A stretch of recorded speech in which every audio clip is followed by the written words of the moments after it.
ይስጥልን አድማጭ ተመልካቾቻችን ከቶፕንሽ ኔትወርክ ዕለታዊ ዜናዎችን ይዘን ቀርበናል። በቅድሚያ አማርቶቹን ኢትዮ ቴሌኮም በተመረጡ የአገልግሎት ጥቅሎች ላይ የዋጋ ጭማሪ ማድረጉን አስታወቀ። ኢትዮጵያን የሎጂስቲክስ ማዕከል ለማድረግ ያለመ ዘርፉን በቴክኖሎጂ የሚያዘምን አዲስ ፖሊሲ መዘጋጀቱ ተገለጸ። የኢትዮ ጅቡቲ ባቡር የመጓጓዣ ፍጥነቱን ከ60 ኪሎ ሜትር በሰዓት ወደ 120 ኪሎ ሜትር ለማሳደግ እየተሰራ መሆኑ ተገለጸ። ኢትዮጵያ በምስራቅ አፍሪካ ያላትን ተሰሚነት ለማሳደግ የወደብና የጦር ሰፈር አማራጮችን በጥንቃቄ ልታጤን እንደሚገባ ተመላከተ። እስራኤል ለሶማሊላንድ የሰጠችውን የሀገርነት እውቅና ላይ የተሰነዘረ ያለውን ተቃውሞ የግብዝነት ማሳያ ነው በማለት የእስራኤል የውጭ ጉዳይ ሚኒስቴር አጣጣለ። ኢትዮ ቴሌኮም የስራ ማስኬጃ ወጪዎችን መጨመርና አጠቃላይ የማክሮ ኢኮኖሚ ጫናዎች ምክንያት በማድረግ በተለያዩ የአገልግሎት ጥቅሎች ላይ የዋጋ ጭማሪ ማድረጉን አስታወቀ። ኩባንያው ባወጣው መግለጫ መጠነኛ የታሪፍ ማስተካከያ ሲል የገለጸውን ይህንን ውሳኔ ለማስተላለፍ የተገደደው አስቸጋሪ በሆነው የኢኮኖሚ ሁኔታ ውስጥ እየጨመረ የመጣውን የካፒታልና የስራ ማስኬጃ ወጪዎችን ታሳቢ በማድረግ እንደሆነ ገልጿል። ኢትዮ ቴሌኮም አዲሱን የዋጋ ተመን የአገልግሎቱን ቀጣይነት ለማረጋገጥና ሀገር አቀፍ የቴሌኮምና የዲጂታል መሰረተ ልማት ዝርጋታን ለመደገፍ ያለመ መሆኑን አመላክቷል። ኩባንያው ደንበኞች ከዋጋ ጭማሪው ተጽዕኖ ለመቀነስ የሚያስችላቸውን አማራጮች ማካተቱን ገልጾ በቴሌብር ጥቅል ለሚገዙ ደንበኞች ይደረግ የነበረው የ10 በመቶ ቅናሽ ወደ 20 በመቶ ከፍ እንዲል መደረጉ ተገልጿል።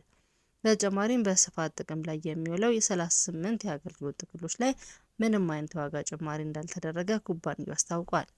እንደ ኩባንያው ገለጻ ዝቅተኛ ገቢ ላላቸው የህብረተሰብ ክፍሎች ተብለው በተዘጋጁት የ1 ብር የ2 እና የ5 እንዲሁም የ1 ሰዓት ጥቅሎችን በአዲሱ ታሪፍ አለመካተታቸው እንዲሁም ተማሪዎች፣ መምህራንና የአካል ጉዳተኞችን ታሳቢ ያደረጉ ልዩ ጥቅሎች ባሉበት የዋጋ ተመን እንደሚቀጥሉ ተገልጿል። ኢትዮ ቴሌኮም የዋጋ ጭማሪ አገልግሎት አሰጣጥን ለማቀላጠፍና በዲጂታል መሰረተ ልማት ላይ ለሚደረገው ኢንቨስትመንት ዘላቂ ለማድረግ አስፈላጊ መሆኑን ገልጾ ይህም መላ ሀገሪቱ እየተስፋፋ የመጣውን የዲጂታል አገልግሎት ተደራሽነት ለማረጋገጥ ያለመ መሆኑን ኩባንያው ጨምሮ ገልጿል። የኢትዮጵያን የትራንስፖርትና የሎጂስቲክስ ዘርፍ በቴክኖሎጂና በዘመናዊ ፋይናንስ በማሻሻል ሀገሪቱን የዘርፉን ማዕከል ለማሳደግ የሚያስችል አዲስ ፖሊሲ በሁለት ሚኒስቴር መስሪያ ቤቶች በጋራ መዘጋጀቱ ተገለጸ። የከተማና መሰረተ ልማት ሚኒስቴር እንዲሁም የትራንስፖርትና ሎጂስቲክስ ሚኒስቴር በጋራ ያዘጋጁት ይህ ፖሊሲ በዋናነት የአፈጻጸም አቅምን በማሳደግ በአካባቢ ጥበቃና በተሟላ ተደራሽነት ላይ እንደሚያተኩር ተናግረዋል።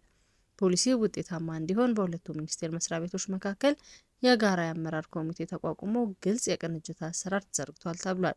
በከተማና መሰረተ ልማት ሚኒስቴር ከፍተኛ አማካሪ አቶ ተስፋዬ ወልደ ሚካኤል ፖሊሲው በስማርት ከተሞች ትራንስፖርት የሰለጠኑ ባለሙያዎችን ማፍራትና ዘመናዊ የመረጃ መረብ መገንባት ላይ ትኩረት ያለመ መሆኑን ገልጸዋል። እንደ አማካሪው ገለጻ የሎጂስቲክስ ወጪውን ከጠቅላላ ሀገር ውስጥ ምርት አንጻር መቀነስና የትራፊክ አደጋን ሞትን መቀነስ የፖሊሲው ስኬት መለኪያዎች ናቸው። የግል ባለሀብቶችን ለማበረታታት ከቀረጥና ታክስ ነፃ የጊዜ ገደብ እንዲራዘም፣ የመንግስት የገቢ ዋስትናን የመሰሉ አደጋ መቀነሻ ዘዴዎች እንዲተገበሩ በፖሊሲው ተደንግጓል ተብሏል። በተጨማሪም ቴክኖሎጂን በመጠቀም ዘመናዊ የትራፊክ መብራቶችን፣ የትራፊክ ፍሰት መቆጣጠሪያ ማዕከሎችን እንደሚተከልም አቶ ተስፋዬ ተናግረዋል። የኢትዮ ጅቡቲ ባቡር የመጓጓዣ ፍጥነት ከ60 ኪሎ ሜትር በሰዓት ወደ 120 ኪሎ ሜትር ለማሳደግ የተሰራ መሆኑ ተገለጸ። የኢትዮ ጅቡቲ ባቡር በሰዓት 120 ኪሎ ሜትር ፍጥነት እንዲጓዝ ለማድረግ በትኩረት የተሰራ መሆኑን የትራንስፖርትና ሎጂስቲክስ ሚኒስቴር አስታወቀ። የትራንስፖርትና ሎጂስቲክስ ሚኒስቴር ዴኤታ በሮ ሀሰን መስመሩ በመጀመሪያው ሲገነባ 120 ኪሎ ሜትር በሰዓት ፍጥነት እንዲኖር ታስቦ የተሰራ እንደነበር ገልጸዋል።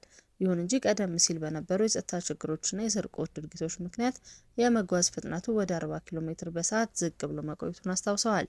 ከባለድርሻ አካላት ጋር በተከናወኑ የተቀናጁ የጥበቃና የክትትል ስራዎች አሁን ላይ ፍጥነቱ ወደ 60 ኪሎ ሜትር በሰዓት ማሳደግ ተችሏል ብለዋል። በቀጣይም የባቡሩን የመጓዝ ፍጥነት ወደ ታለመለት 120 ኪሎ ሜትር በሰዓት ለማሳደግ ጥረት እየተደረገ መሆኑን ሚኒስቴር ዴኤታው ጠቁመዋል። የባህር ትራንስፖርት ባለሙያዎች ስራውን ከተረከቡ በኋላ የጥገና ወርክሾፖችን በማጠናከር የቴክኖሎጂ አቅማቸውን በማሳደግ የሚገጠሙ ችግሮችን በፍጥነት የመፍታት አቅምን መፈጠሩ ለፍጥነቱ መጨመርና ለስራው ቅልጥፍና ከፍተኛ አስተዋጽኦ እያበረከተ እንደሚገኝ ተገልጿል። ኢትዮጵያ በምስራቅ አፍሪካ ያላትን ተሰሚነት ለማሳደግ የወደብና የጦር ሰፈር አማራጮችን በጥንቃቄ ልታጤን እንደሚገባ ተመላከተ። ኢትዮጵያ የምስራቅ አፍሪካ የፖለቲካ ውጥረትን ለመጋፈጥ ተሰሚነቷን ለማጠናከር የባህር በር ማግኘት ብቻ ሳይሆን የጦር ሰፈርም የመመስረት እድሎችን ጭምር ልትመለከት እንደሚገባ ዓለም አቀፍ የፖለቲካ ተንታኞችና ዲፕሎማቶች ተናገሩ። እስራኤል ለሶማሌላንድ የሀገርነት እውቅና መስጠቷን ተከትሎ አስተያየታቸውን የሰጡት ባለሙያዎች ኢትዮጵያ ከሀርጌሳም ሆነ ከሞቃዲሾ ጋር ያላትን ስምምነት ከብሔራዊ ጥቅም አንጻር በድጋሚ እንድታጤን ጠይቀዋል። የቀድሞ ዲፕሎማ አምባሳደር ጥሩነህ ዜናው እስራኤል ለሶማሌላንድ የሰጠችውን የሀገርነት እውቅና ኢትዮጵያ ቀደም ሲል ከሶማሌላንድ ጋር ያደረገችው የስጥና ተቀባይ የሁለትዮሽ ስምምነት በድጋሚ እንድታጤን እድል የሚሰጥ ነው ብለዋል። ኢትዮጵያ ከሶማሌላንድ ጋር ያደረገችው ስምምነት በሀርጌሳ በኩል የወደብ ተጠቃሚነትን፣ የጦር ሰፈርን እንደሚያካትት፣ በአንካራ ከሶማሊያ ጋር የተደረሰው ስምምነት ግን የባህር በር ብቻ ታሳቢ ያደረገ እንደሆነ ያስታወሱት ዲፕሎማቶቹ ኢትዮጵያ ለሁለቱም ፍላጎቶቿ መሟላት የፖለቲካ ብስለት የተሞላበት አካሄድ ልትከተል እንደሚገባም አሳስበዋል። የፖለቲካ ሳይንስ መምህርና የዓለም አቀፍ የሕዝብ ግንኙነት ባለሙያ አቶ ኢያሱ ኃይለ ሚካኤል በበኩላቸው የምስራቅ አፍሪካ ፖለቲካዊ ሁኔታ እየተወሳሰበ በመምጣቱ ኢትዮጵያ ከሁለቱም ወገኖች ጋር የሚኖራት ዲፕሎማሲያዊ ግንኙነት በብልሃት መመራት አለበት ብለዋል። እስራኤል ለሶማሊላንድ የሰጠችውን የሀገርነት እውቅና ላይ እየተሰነዘረ ያለውን ተቃውሞን የግብዝነት ማሳያ ነው በማለት የእስራኤል የውጭ ጉዳይ ሚኒስቴር አጣጣሉ። እስራኤል ከሶማሊያ ተነጥላ ነፃነቷን ላወጀችው የሶማሊላንድ እውቅና መስጠቷን ተከትሎ የተለያዩ ሀገራትና ድርጅቶች ተቃውሟቸውን ባለፉት 3 ቀናት ሲያሰሙ ቆይተዋል። ከሶማሊያ ማዕከላዊ መንግስት ተለይታ ከ30 ዓመት በላይ ራሷን ስታስተዳድር ለቆየችው ሶማሊላንድ የነፃ ሀገርነት እውቅና መስጠት እስራኤል የመጀመሪያዋ ሆናለች። በርካታ የአረብ ሀገራት፣ የአረብ ሊግ፣ የአፍሪካ ህብረት፣ ኢጋድ፣ የአውሮፓ ህብረትና ሌሎችም እስራኤል ለሶማሊላንድ የሰጠችውን እውቅና አጥብቀው አውግዘውታል። የእስራኤል የውጭ ጉዳይ ሚኒስቴር ጌዲዮን ሳዓር ሀገራቸው ለገጠሟት ጠንካራ ተቃውሞዎች በሰጡት ምላሽ ሶማሊላንድ ባለፉት ቀናት የተፈጠረች አይደለችም በማለት ለ3 አስርተ ዓመታት በላይ የቆየች መሆኗን አመላክተዋል።